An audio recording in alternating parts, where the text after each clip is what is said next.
കേരളത്തിലെ ആരോഗ്യമേഖലയെ ഇകഴ്ത്തി കാണിക്കാനുള്ള പ്രതിപക്ഷ ശ്രമം ആത്മഹത്യാപരമെന്ന് മന്ത്രി എം പി രാജേഷ്. പ്രാഥമിക ആരോഗ്യ കേന്ദ്രം മുതൽ മെഡിക്കൽ കോളേജ് വരെയുള്ള ആശുപത്രികളിൽ എവിടെയും മരുന്ന് ക്ഷാമം നിലവിലില്ല.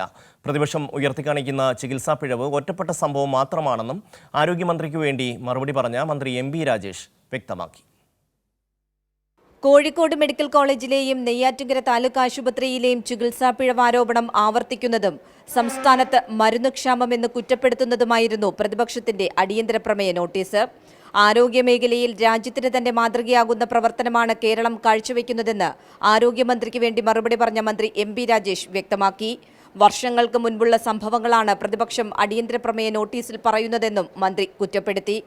പ്രാഥമികാരോഗ്യ കേന്ദ്രം മുതൽ മെഡിക്കൽ കോളേജ് വരെയുള്ള ആശുപത്രികളിൽ എവിടെയും മരുന്നുക്ഷാമം ഇല്ലെന്നും മന്ത്രി പ്രതിപക്ഷത്തിന് മറുപടി നൽകി. ഒറ്റപ്പെട്ട ചില സംഭവങ്ങളെ മുൻനിർത്തി ആരോഗ്യമേഖലയെ ആകെ ഇകഴ്ത്താൻ ശ്രമിക്കുന്നത് നിർഭാഗ്യകരമാണ്, ആത്മഹത്യാപരവുമാണ്.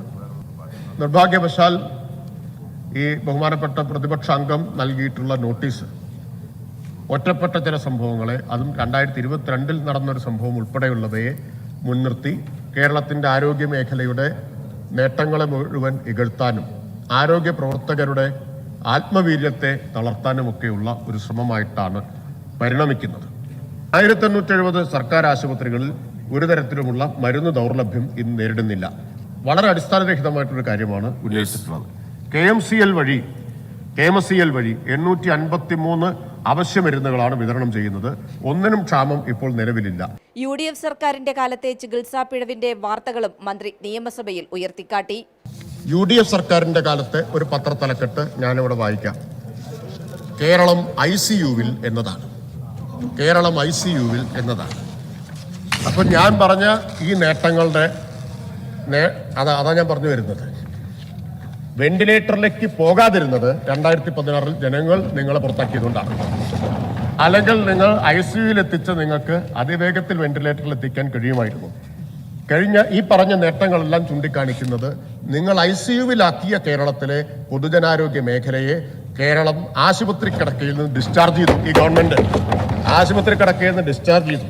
എന്നാൽ കേരളത്തിലെ പൊതുജനാരോഗ്യ സംവിധാനം ആകെ തകർന്നുവെന്ന് പ്രതിപക്ഷം ആരോപിച്ചു. പകർച്ചവ്യാധികൾ അപകടകരമാം വിധം വർദ്ധിക്കുന്നതായും പ്രതിപക്ഷ നേതാവ് ആരോപിച്ചു. ഈ ഹെൽത്ത് പദ്ധതി ഞാൻ 2 മിനിറ്റ് എടുക്കും. ഈ ഹെൽത്ത് പദ്ധതി ഉണ്ടായിരുന്നു സാർ, അത് മുഴുവൻ തകരാറിലായി. ഈ ഹെൽത്ത് പദ്ധതി മുഴുവൻ പാളിപ്പോയി.